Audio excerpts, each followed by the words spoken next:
Okay. Everybody, thanks for being here today. Looks like we have a bunch of people still joining, so just give us a couple minutes. Appreciate you being here.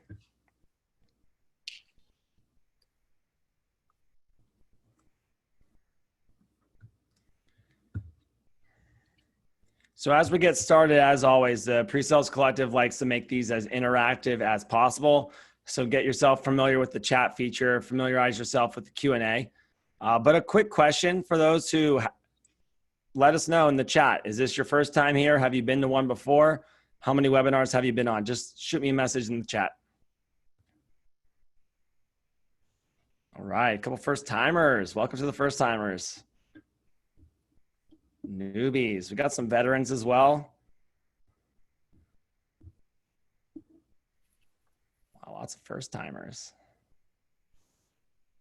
That's great. Well, for the first timers, welcome. Really appreciate it. We'll be getting started in just a moment. 5 sessions. Ooh, I appreciate that. Ooh, another 5 sessions. Todd, somebody said that they just came to check out your hair. Yeah, thank you, John. Good to see you on. Love that. Love that. It looks like we still have some people piling in. I do want to be conscious of time for those that are here. So we'll just get started in just a couple of seconds.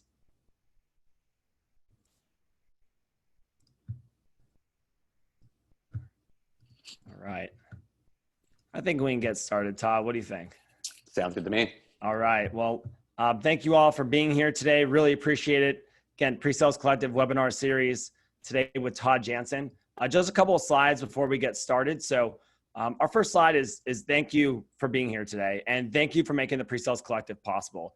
You know, if it wasn't for people like you showing up, joining webinars, following the podcast, we wouldn't have this PreSales Collective. And just in 2 short months, the reception has been amazing.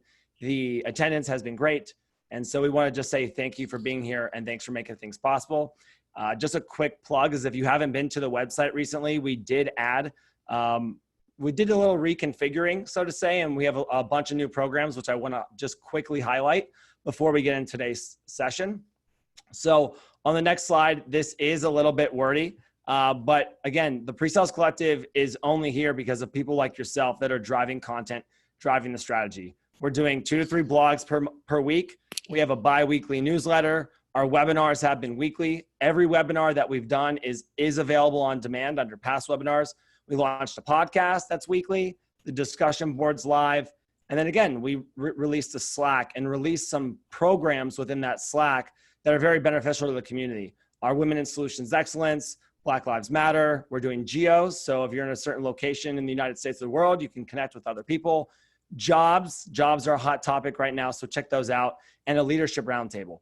And so the one thing that I do want to say is if you do want to get involved, I've had a lot of people reach out. How do I get involved? Reach out to me on Slack, send me a message, myself or Yuji Higashi, and say, hey, I want to get involved and let us know how. So we really appreciate that. So as always, when we get started, we want to know what is your position in your current organization, or if you're transitioning between jobs, what was your previous role? This just kind of helps us cater our audience for today. And then the second one is, have you introduced yourself on Slack yet? There's 3 options on a yes, no, but I will, and no, I'm still holding out. But while that goes, I want to go ahead and talk about the takeaways that we're going to be presenting today. So Todd, for the next slide, you know, with the PreSales Collective and any good sales presentation, we like to talk about takeaways, and we like to do them before and after so you have a framework for how you should approach today's meeting. Number 1 is don't think of this as staff augmentation, but of skill augmentation. Number 2 is get a 2-for-1 agreement with finance. Keep that one in mind. You get the most bang for your buck with productivity roles. Todd's going to talk a lot about this. And my favorite, number 4, specialization equals happy SCs equals more customer time, bigger deals, and what we talk about at the PreSales Collective, a bigger seat at the table. And that's what this is all about. All right, so I want to go ahead and introduce Todd Janzen. So Todd Janzen, for those who don't know, is the Global VP of Solutions Engineering, Q Branch. And our today's topic is tapped out, stressed out, stop making unicorns out of your SEs. Todd's actually been at Salesforce for over 16 years, and I want him to give a little introduction to himself. He's built QBranch from a napkin idea to 180 employees worldwide. He's super passionate about pre-sales, all around good guy. So join me in welcoming Todd Janzen. Hey, thank you, James. I wanted to start off by thanking you and Yuji for doing what you're doing with the PreSales Collective. You know, I'm so passionate about the pre-sales role, and I'm here first and foremost to give back. And, you know, look, I'll be honest, I don't think this role, this job gets the spotlight and respect that it always deserves.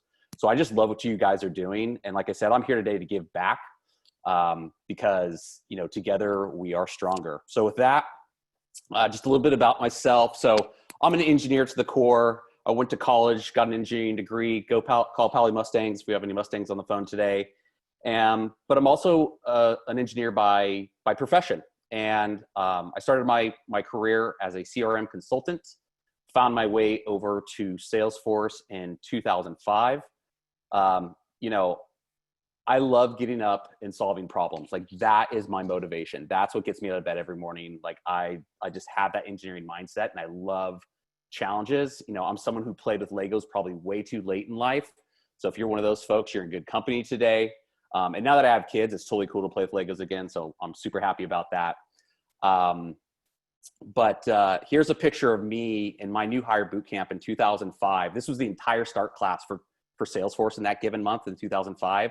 And I really consider this my first day of being a solution engineer, a profession that I love to this day.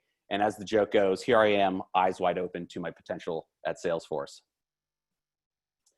So a lot of people ask me right out of the gate, hey, Todd, what is QBranch? What is a QBranch?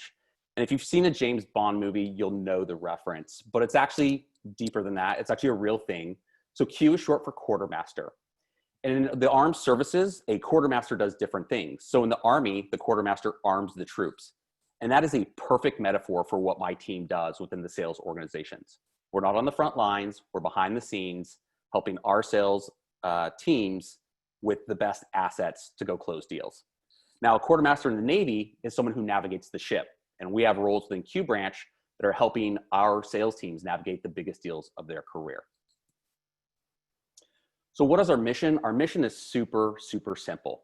The first part, we want to maximize solution engineer customer facing time, right? So we wake up every morning, how do we do that? The second piece is we want to up-level big deals and provide competitive differentiation. So this is the main drivers for QBranch. This is kind of how we operate every single day, and these are our motivations. All right, so enough about me and QBranch. Let's shift gears a little bit and talk about the unicorn, right? I think, you know, we're always looking for that unicorn SE to hire. And I will say this, in all my years of being in solution engineering, I probably met one or two people that I felt could kind of do it all, everything from the executive meeting down to being able to code. I've come across a lot of solution engineers in my career, like one or two people in that group. That's a very small percentage. So let's talk today about how we break apart that unicorn and we start to hire smarter and we take some of that pressure off our existing solution engineers. So I love this slide. And I love this slide because if we could go into a laboratory and make the unicorn, right? If we could go like manufacture the perfect SE, I really feel like this is what we would come up with. And look, this is going to change from industry to industry. And if you're in small business or enterprise, but for the most part, like here are the big blocks. And so let's start at kind of that blue bar in the middle. Okay, we're always looking for that SE DNA, right? That person that's naturally curious, that wants to solve problems. You know, they're great with customers. Okay, so that's the baseline. But if we go below that line, you know, what are the other expectations? Well, in some cases, we want them to be a developer, right? Whether it's Java, whether it's .NET, you know, you name it, like there's an expectation there. They'd also be amazing at webinars. I will tell you, driving webinars on a regular basis is a very different skill set than stand and deliver in front of a customer. They'd be amazing at UI UX design. They would love to devour RFPs. They'd be great at helping coach the account team with their deal strategy. If we go down further, they could take a very awkward or horrible PowerPoint presentation that was about to go in front of a customer and make it look like magic in a couple minutes. They'd be great at recording video, whether it be on the green screen or just capturing their demos and sending it to the customer. They'd also be steeped in value, right? Every demo they did, every time they were talking to the customer, they were talking about numbers and ROI and value. In their spare time, because they'd have so much spare time, they'd create demo tools, right? Took me an hour to load data. I'm going to go create a tool so it's a click of a button, and I'm going to now share that with all my peers. And if that wasn't enough, in their spare time, they'd create scalable demos across industries and segments. And again, they would share that with all their peers to save everyone time. Okay, I hope someone's starting to hyperventilate a little bit, because that is a lot of expectation to put on one person. But let's go above that dark blue line now, right? On top of that, we'd expect you to be an incredible storyteller and writer. You could create transformative visions for your customers. I'll just give you an example. You could come up with transformative vision for Tesla, and you would be prepared to go in front of Elon Musk and pitch him. And that's that last bar at the top there, right? On top of all of this, we could put you in front of your CEO and someone like Elon Musk and crush that presentation. So there's some people that are looking at this slide probably saying like, yeah, we don't really need all that, right? And look, I know there's other things we would add here, but I will tell you this, as you progress in your career, as you go into the enterprise space, these are things that are going to come up. And so even if this isn't resonating with you right now, trust me, this is going to evolve. So, I'm going to take a little pause here. Managers, right? Does this look like your hiring profile? Are you kind of trying to hire that unicorn time and time again? Solution engineers, pre-sales consultants, do you feel like this is the impossible expectation put on you, right? Do you feel this, right? Do you feel like that is impossible? And I'll just sit here right now. I formed QBranch on a very simple napkin idea. I was a horrible developer, and I was really frustrated because I had to go back to my desk and write code. And that wasn't my strength. And that was the napkin idea. And so, at some point, these expectations are not sustainable. And that's why, and if you're multitasking today, this is the money slide. It's time to break up the unicorn. It took me a while to find this image. And if anyone has had a child that's had a birthday during the pandemic, I think this just like totally sums it up for these poor kids. So let's talk about breaking up the unicorn. All right, so we've kind of baselined that this is a little bit of what the unicorn looks like. I saw a comment there about relationship builder. Absolutely, absolutely. But if you look at what I've done with QBranch, I've essentially taken all those things, and over time, right, over 14 years, I've essentially started to form teams. Some of these teams might be a team of one, for example, but I've started to form teams around all these different areas. And I put a little asterisk there on value because I don't run any of the value teams at Salesforce. And I want to mention that because these teams are incredible. And there might be someone on the phone that knows someone here at Salesforce, and they're like, hey, I heard you're in QBranch. And no, I'm not claiming that team. They are awesome though. And so one key piece of advice I want to give everyone before we get started, right? When we talk about breaking up the unicorn, what we're talking about is skill augmentation. We're talking about bringing people into the organization that are very good at particular skills. We're not talking about staff augmentation. The reason I call this out is that you will commonly hear your SE say something like, hey, if I just had more hands to help build this demo, life would be great. If I just had more people to do the point and click. Okay, I don't want to take away from that because I think there's a role for that and there's a team for that within your organization. Like you should absolutely be bringing people starting their careers and build your own SE organization. And maybe that's the role they start with. But what I'm talking about today is not point and click stuff. I'm talking about experts in these different areas. And so I think just want to get that out up front.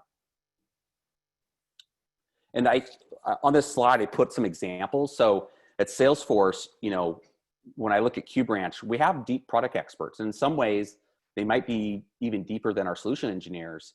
But the things that are up on their screens every day, the things that they have pulled up on their computer look very different than your traditional SE. So, I have folks working in all kinds of different development language.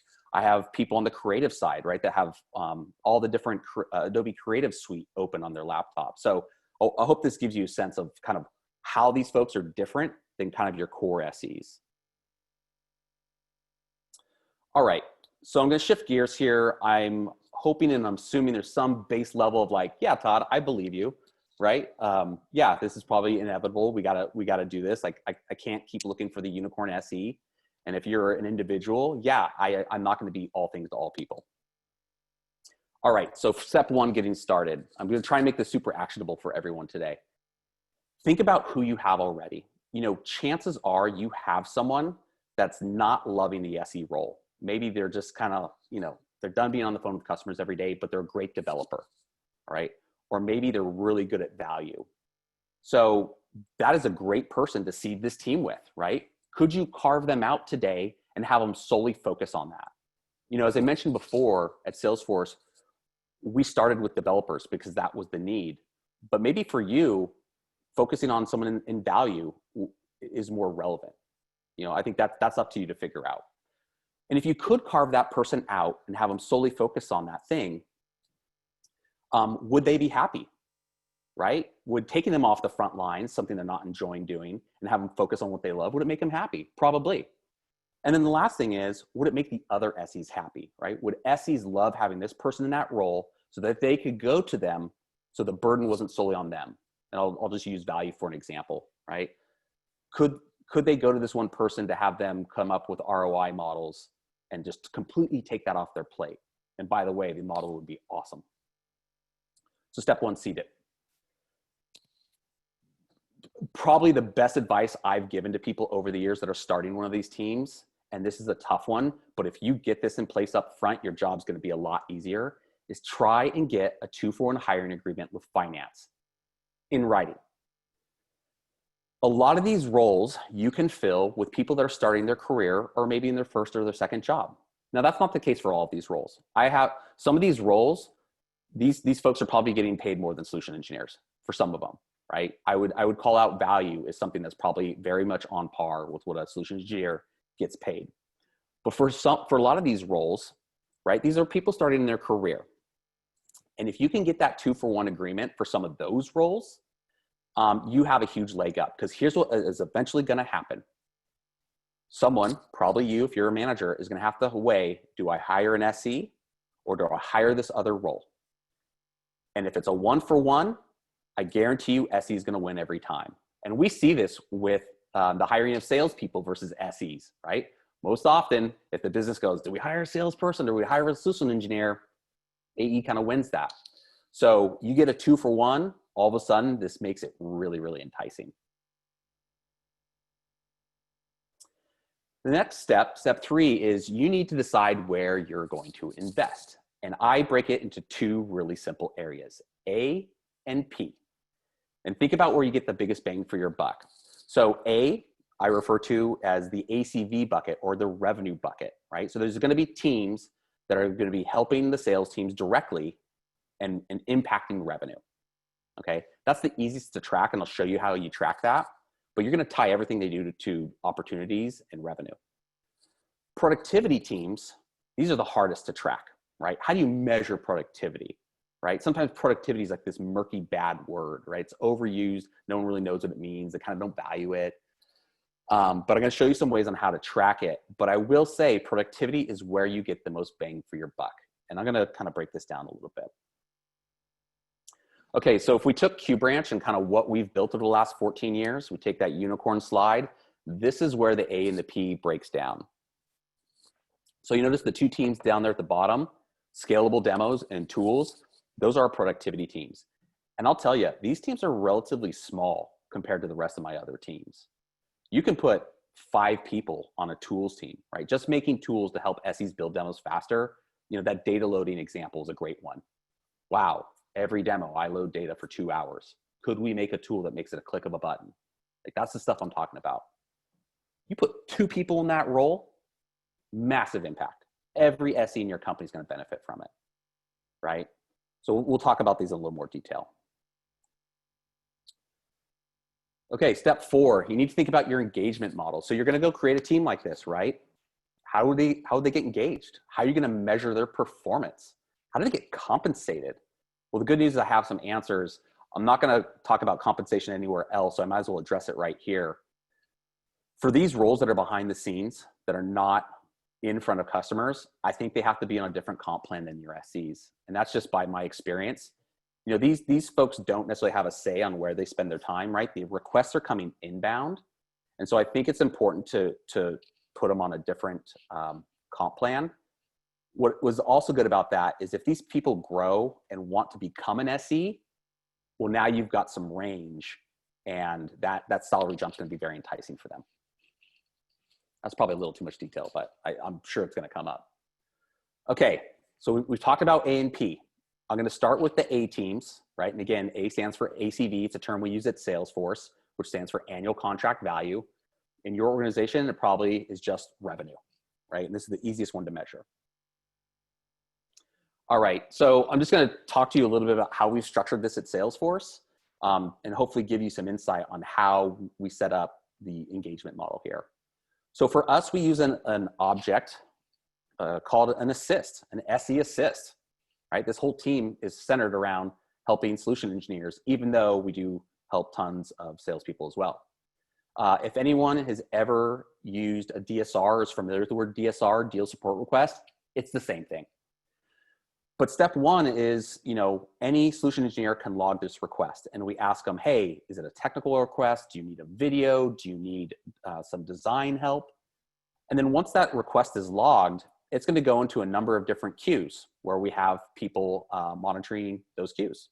And depending on where you are in the world, it's going to go into different queues. Step two, and this is so critical, we tie all these requests to opportunities. So we ask the solution engineer, hey, please tell us what opportunity this is related to. This is one of the most important things you can do. And the reason for that is, again, we need to tie all this effort, everything you do, back to revenue and the impact that you're going to have on revenue. The third thing we do is we use collaboration tools. So at Salesforce, we use a tool called Chatter. There are tons of collaboration tools out there. You know, there's Microsoft tools, there's Slack, there's everything. I'm just saying, make sure that it's part of your process.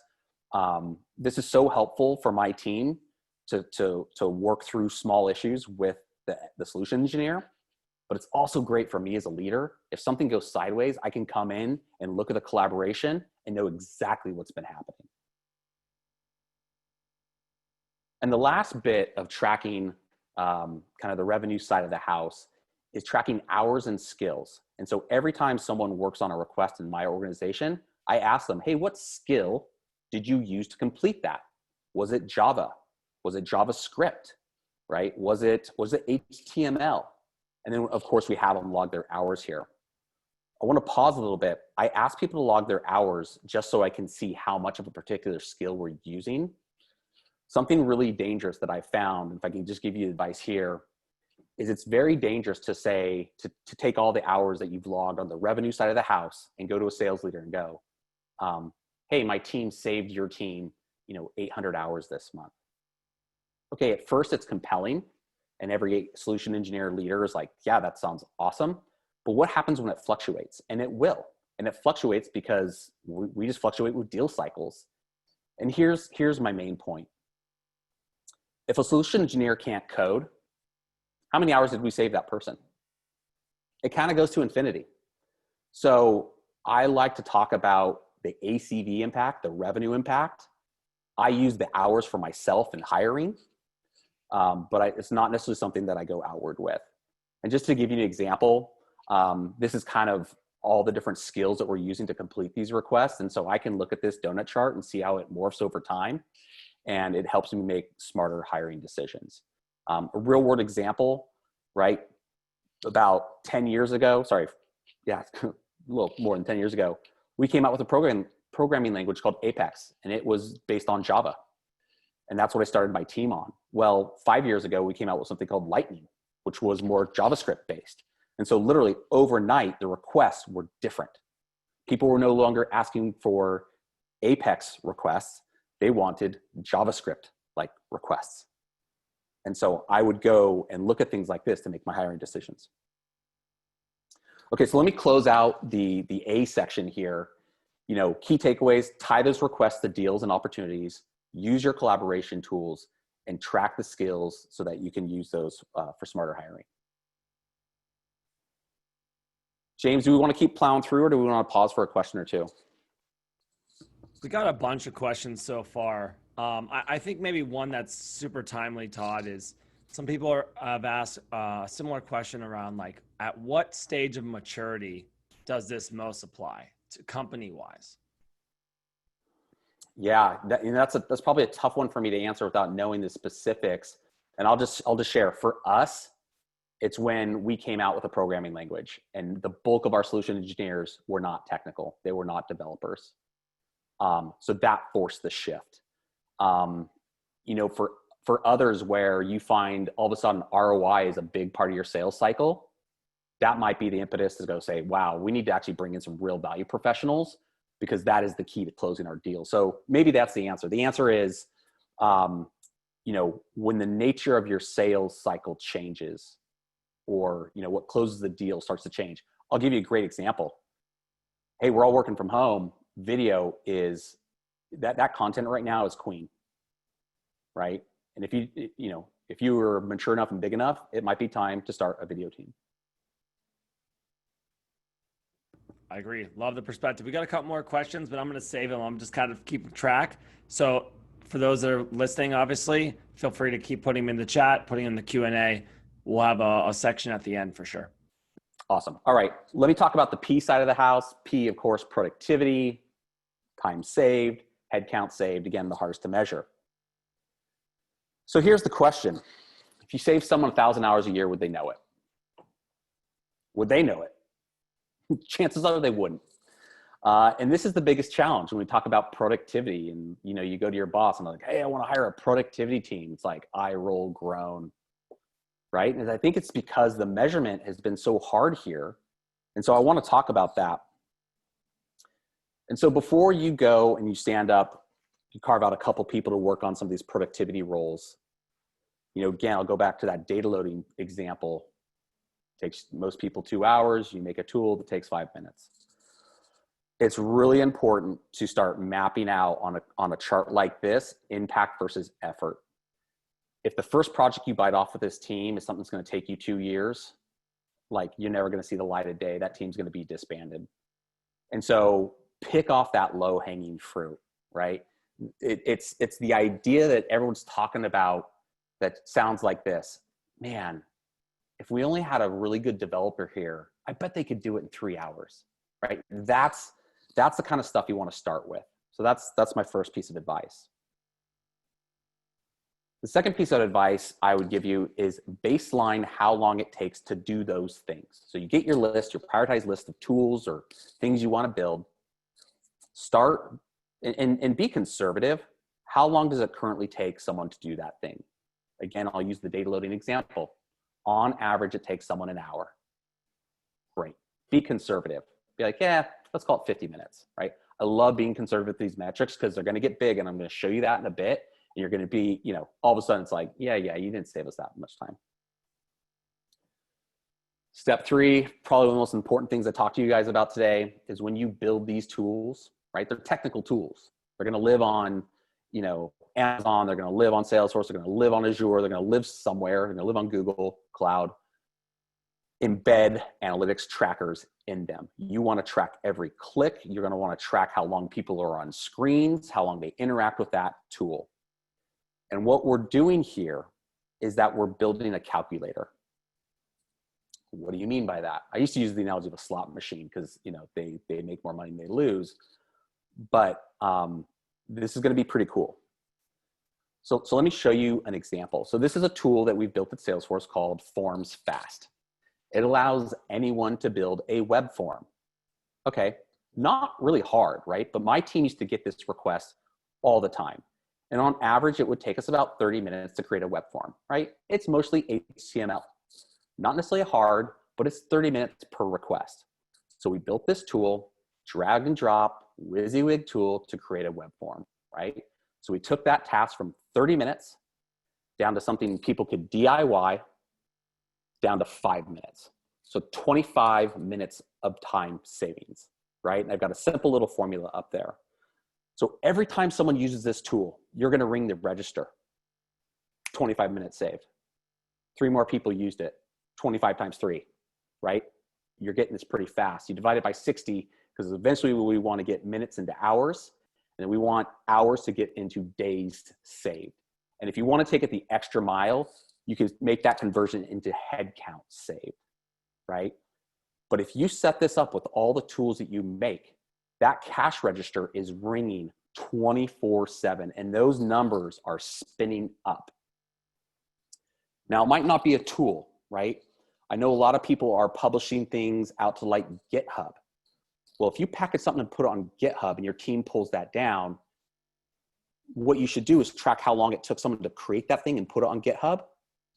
And then every time it gets pulled down, again, ringing the register.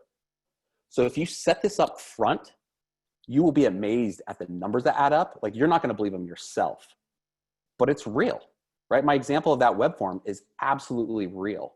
And so do this up front, do yourself a favor, and I guarantee you, you will be obsessed at looking at the register every single day.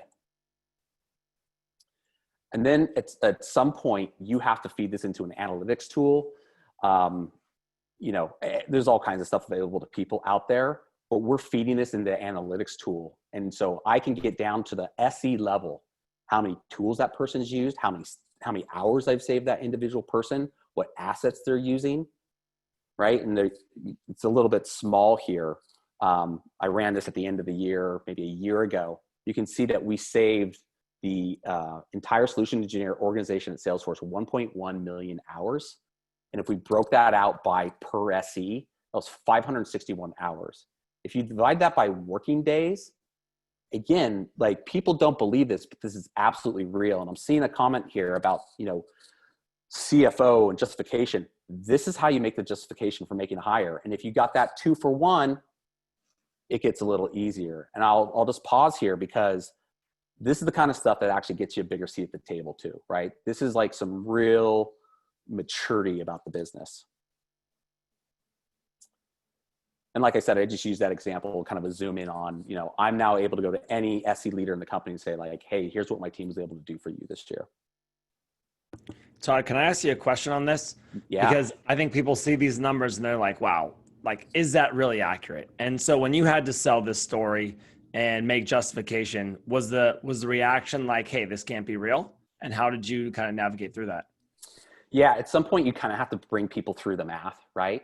And, I would use that example of the web form, and then people kind of quickly get it. Just to throw out there, we've created over 50 tools over the last, 12 years. And so that's why it's compounding. It's like compounding interest, right?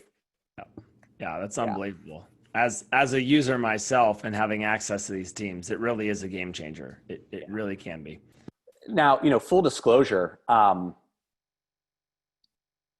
this stuff, it's incredible, right? And it's impressive.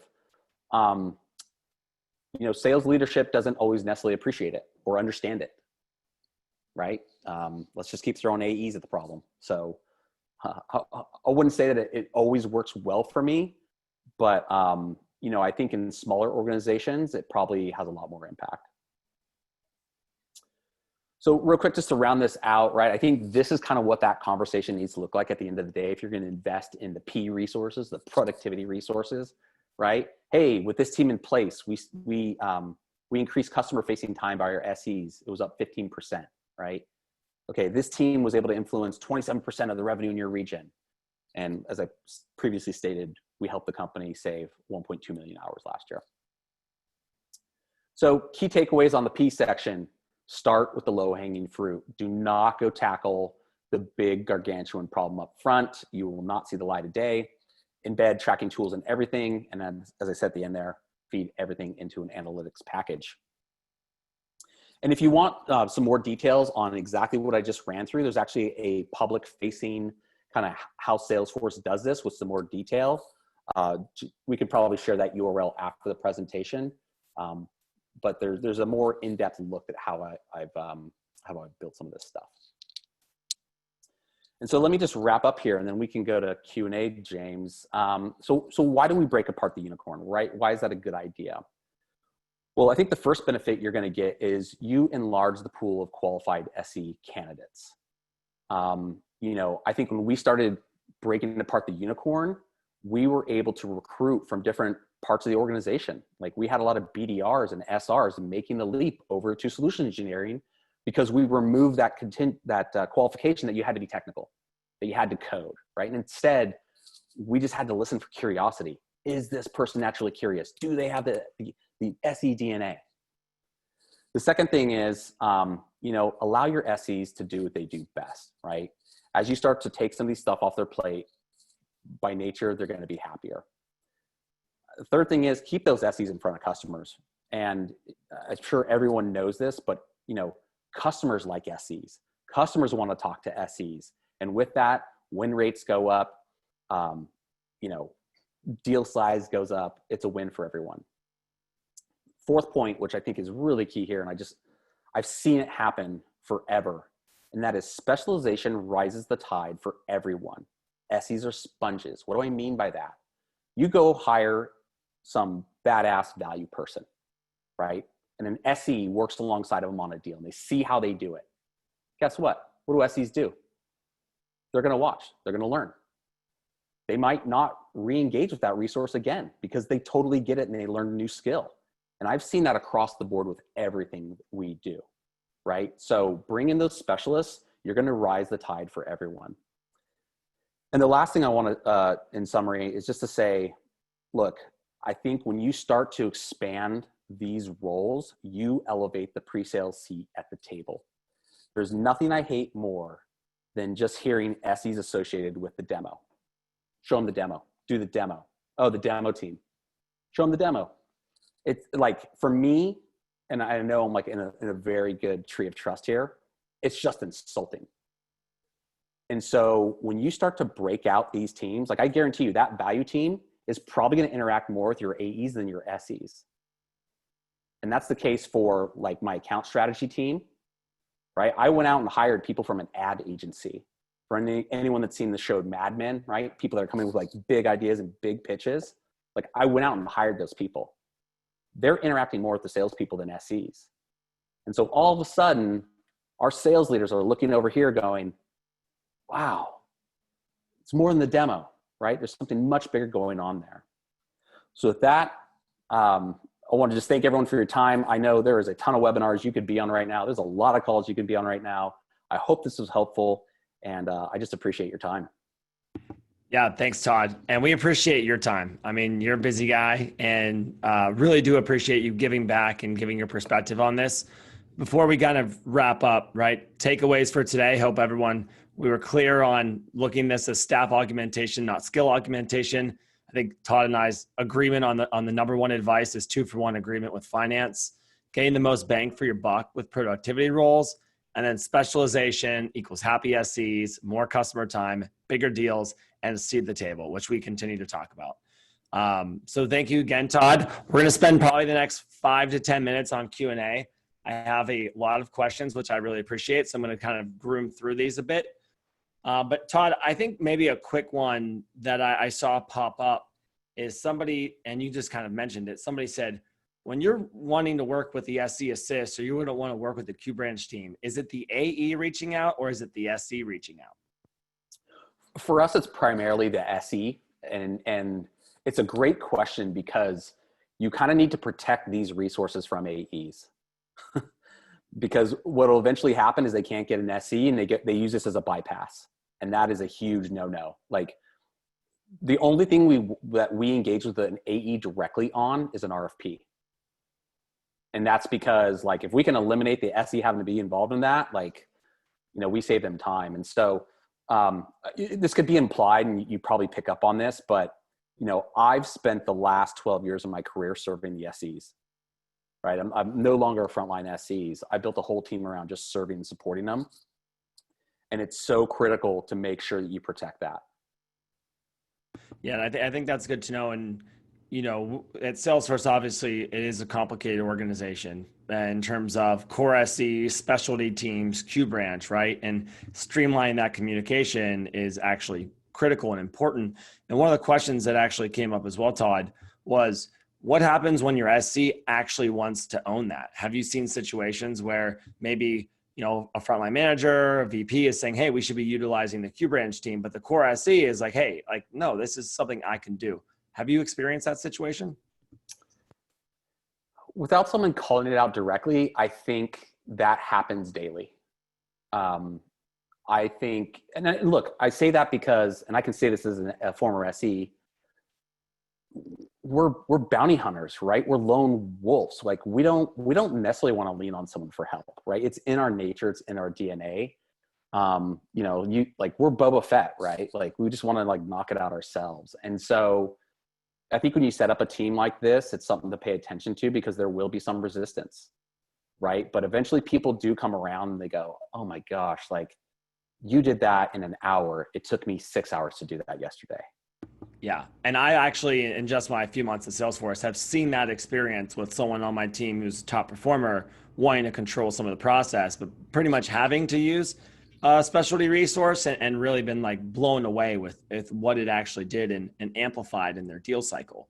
So do you guys do any, enablement sessions or training sessions to, other parts of the organization to let people know what exists in Q branch? Yeah. And I love that question because I think it's actually our biggest challenge. Salesforce is, I think we're 50,000 employees now. Just understanding what different groups in the company do is our biggest hurdle. And so we do that all the time. And we constantly have to go on road shows and get in front of people and just say, hey, these are the services that we provide. Yeah, that's great. And it's definitely the truth with a fast growing company. Question for you on the industry, right? Because you've been at Salesforce for 16 years. Obviously, a program like Q branch is, really game changing. But how have you seen the industry of pre-sales change in your last 16 years? That's a great question. I think in a lot of ways, like the burden on SEs, especially at Salesforce, because our product suite has grown so much. Like I actually just feel, I really feel for a solution engineer that joins the company today, because the breadth of what they have to understand and know is huge, right? It's 15x than when I was a solution engineer. And so I think there's more and more burden in general placed on solution engineers. I mean, yes, we get known as the demo team, but let's be honest, like we're kind of known as the team that can get anything done, right? Right. So even if like an AE doesn't necessarily think we're unicorns, they'll come to an SE for all kinds of different stuff. And so I think complexity is going up. I think the fact that a lot of us are working from home, I think that's a totally new challenge. I came from the commercial business unit within Salesforce, so I was very used to selling online, but enterprise is very different today, right? And so I don't know. There's a lot of things I can talk about, but those are probably the big ones. Yeah, I appreciate that. And kind of shifting gears a little bit, I've, during these presentations and these webinars, sometimes I'm interacting with people that are asking questions or chatting. And I've actually chatted with a few people so far that like, I really want to do this, but my org's not big enough. And I had already asked you that question. I have a differing opinion, right? And my previous experience at Showpad, I think we only had headcount of 9 or 10, and I built a specialty role. And the multiplier benefit that came out of that and the things we were able to achieve. I have one experience where we presented to the entire company and my co-founders and my CPO came over to me like, I didn't even know we could do that in our product, right? And so what advice do you have for people that are like, hey, I can't do this until my company's big enough? What advice do you have for them that maybe have that perspective? Yeah. And this is going to maybe get me in a little bit of trouble, but in a good way. And I think it'll resonate with the audience today. Look, I think part of our job as solution engineers is to drive the innovation within sales. I feel like it's too risky for sales leaders and sales managers to change the way they do things, right? There's huge risk in that. Like you miss earnings in a quarter because you took a flyer on something, experimented, you're done. And so I think that leaves a lot of room for us as leaders to do that. And my approach has always been, I don't necessarily ask to do it. I just do it and ask for forgiveness later. But I will tell you, like, I don't think I've ever gotten my hand slapped once for doing an experiment, and most of them work out pretty well. So,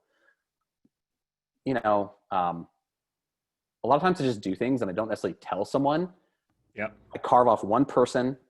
I say, this is your new job for the next year. And I watch it and I morph it and I change it and I course correct it. And when you get a win, that's when you unveil it and go, oh, hey, by the way, I kind of did this thing and look how awesome it is. Yeah. I love that. Maybe this actually brings up some things I've learned in our conversation. Is it true that you coined the term demo engineer? Look, I mean, someone else might have, but it's a role that I created 13 years ago. We actually called it sales support engineer and then quickly changed it to demo engineer.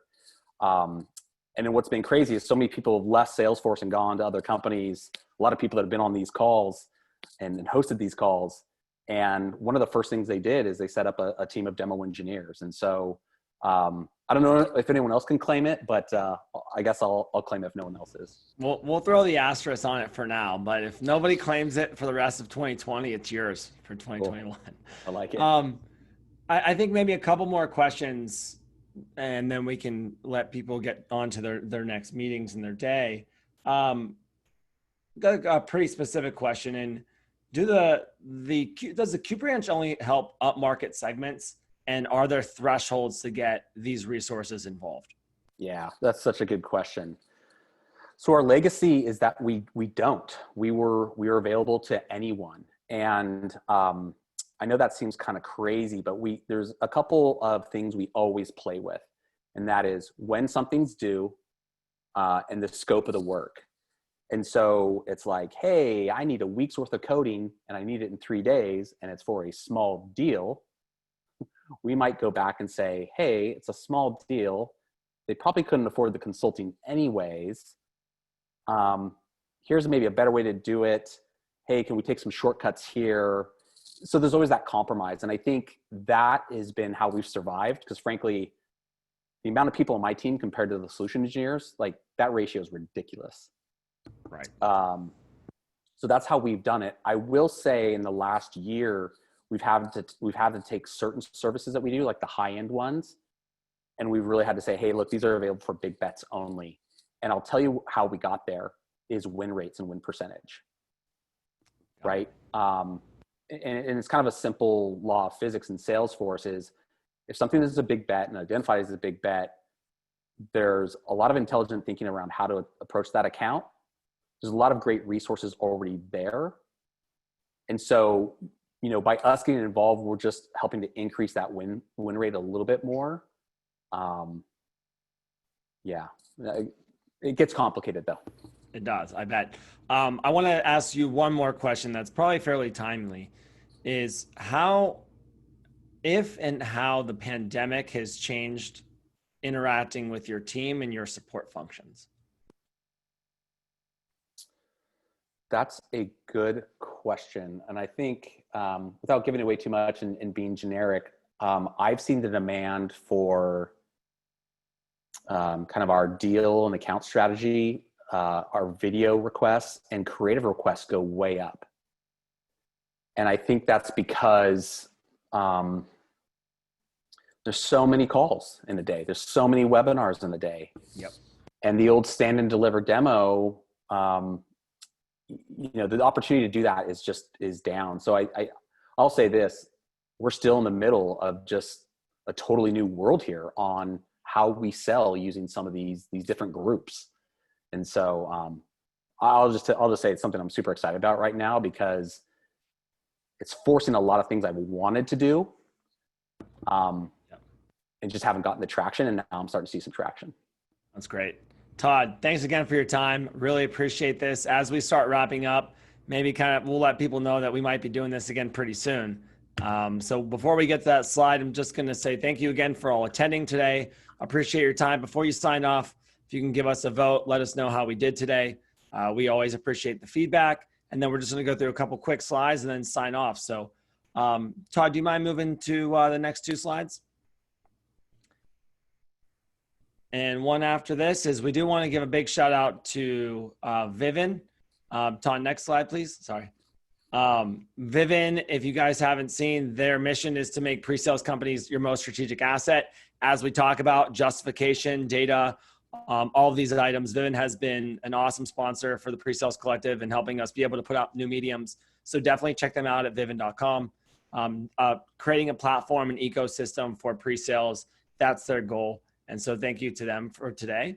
And then next slide is a quick sneak peek is that Todd and I are doing this again. So we're doing part 2, which we're calling Making Your Pre-Sales Team an Innovation Center. So I'm really excited for this one. Individual contributor, leader, sales individual. This audience will be for everybody. And then one of the things that we've talked about on the next slide is our Slack community. We got almost 400 people in Slack, multiple geos, multiple different groups that are forming. It's really been great to see. We're doing some virtual coffee and some mentor matching to get people connected. Worldwide Slack, big thank you to Brian Mazzaferri, who's really owning that Slack community for us. And so please go in there, introduce yourself and get involved, connect with other like-minded individuals. And then on the next 2 slides, we're going to be talking about our webinars. I know you got a lot of webinars. I know we have Zoom fatigue, but we have been seeing so much success with the Pre-Sales Collective. We just want to continue going. So for the next 2 months, our webinar schedule is out. So presalescollective.com/webinar. Next week, I'm really, really excited because we're going to be doing our first webinar for the global time zone. So I know we had a couple people in the EU today, a couple people messaging us. We will be doing something at 9 a.m., 10 a.m. in EU. It will also work for our India audience and for our Australia audience. Personally, I'll probably be asleep because it'll be 2 in the morning, but big shout out to Don Carmichael and the Sales Excellence team. We're going to be leading that. Then Marjorie is going to be hosting one of our webinars, Influencing the Data and the Power of Pre-Sales, in the end of June. And on the next slide, we're just highlighting 2 more inside of July. So leveraging storytelling and pre-sales, which is going to be led by the Storytellers Tribe out of Chennai. Really excited for that with Shatki and Kishore. And then bringing cultural realities to a virtual pre-sales world. Carl Lewis is going to be leading this session with Paul Baptist and Stephanie Barnett, and we'll be talking about that. Definitely in the APAC time zone. So Australia and Singapore team will be leading that. And then just highlight with our podcast. If you haven't seen the podcast yet, on the next slide, we had Brian Mazzaferri on Depth to Be Dangerous, and then Carl Lewis on Finding Your North Star. Really good sessions. Every Monday, you're going to see an episode come out from us. So definitely appreciate it. Definitely appreciate the support. And then just the last slide is Beyond the Demo, our biweekly newsletter, what we've been putting out, which will also highlight people, different individuals, different products, companies inside our pre-sales ecosystem. So again, thank you all for being here today. Todd Janzen, thanks again. Can't wait to do this next month. And we'll see you all next time.